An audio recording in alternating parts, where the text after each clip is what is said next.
वाचन संस्कृती वृद्धिंगत करण्यासाठी राष्ट्रीय पुस्तक न्यासाच्या तर्फे पुणे पुस्तक महोत्सवाचे आयोजन फर्ग्युसन महाविद्यालयाच्या मैदानावर करण्यात आले। केंद्र सरकारने नुकताच मराठी भाषेला अभिजात भाषेचा दर्जा दिलाय। त्यानंतर मराठी साहित्य क्षेत्राला बळ मिळाले असून नवीन पिढीला मराठी भाषेबाबत संशोधन करण्यास वाव मिळणार आहे। मराठीचा प्रचार प्रसार करण्यासही मदत होणार आहे। याबाबत माहिती मिळावी याकरिता पुणे पुस्तक महोत्सवात फर्ग्युसन महाविद्यालयाच्या मराठी विभागाच्या वतीने स्टॉल उभारण्यात आला आहे। तर याविषयीची अधिक माहिती या व्हिडिओच्या माध्यमातून जाणून घेऊयात। तर मी सौ Rohini Panse, Ahilyadevi high school for girls Pune इथे शिक्षिका म्हणून कार्यरत आहे। आज या पुस्तक प्रदर्शनामध्ये विद्यार्थिनींना आम्ही आणलेलं आहे आणि इथे हे एक दालन आहे, अभिजात मराठी भाषा दालन। अतिशय उत्कृष्ट असं या ठिकाणी मुलींना मार्गदर्शन मिळालेलं आहे। मराठी भाषेला अभिजात दर्जा मिळाला याचा अत्यंत अभिमान वाटत आहे आणि या अभिजात दर्जा मराठी भाषेला मिळाला त्याच्यामुळे आता वेगवेगळ्या ठिकाणी रिसर्च करण्यासाठी किंवा इव्हन मला असं समजलं की प्रश्नपत्रिकांमध्ये सुद्धा आता ज्या वेगवेगळ्या भाषा असतात त्यात मराठी भाषेमध्ये सुद्धा त्याचं भाषांतरण येणार आहे।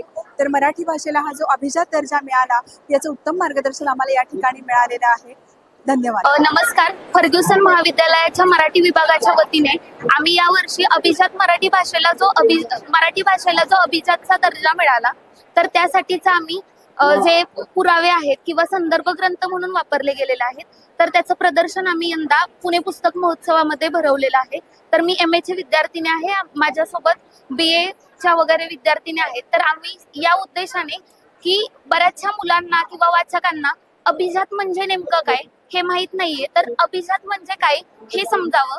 त्याचबरोबर त्यासाठी पुरावे म्हणून जे ग्रंथ वापरले गेलेले आहेत तर त्या ग्रंथांची माहिती व्हावी आणि जे दुर्मिळ ग्रंथ आहेत जे आज विकत मिळत नाहीत तर ते पाहता यावेत किमान, या उद्देशाने आम्ही हे कलादालन सुरू केलेलं आहे।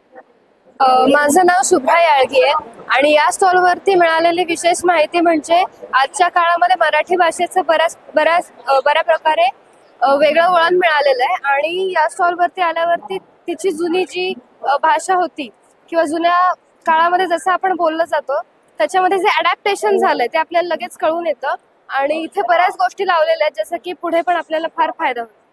मराठी भाषेला मिळालेला अभिजात दर्जा यासाठी वापरलेले संदर्भ ग्रंथ पुरावे पुस्तक महोत्सवात पाहायला मिळत असून याचा उद्देश हा ज्या मुलांना अभिजात भाषा म्हणजे काय, त्यासाठी कुठले ग्रंथ वापरले किंवा इतर दुर्मिळ ग्रंथ व त्याची माहिती व्हावी तसेच ते पाहता यावे यासाठी हे कलादालन सुरू केले। त्यामुळे जास्तीत जास्त लोकांनी येऊन याला भेट द्यावी अशा देखील विद्यालयाचे विद्यार्थ्यांनी व्यक्त केल्या। प्राची केदारी, लोकल 18 पुणे।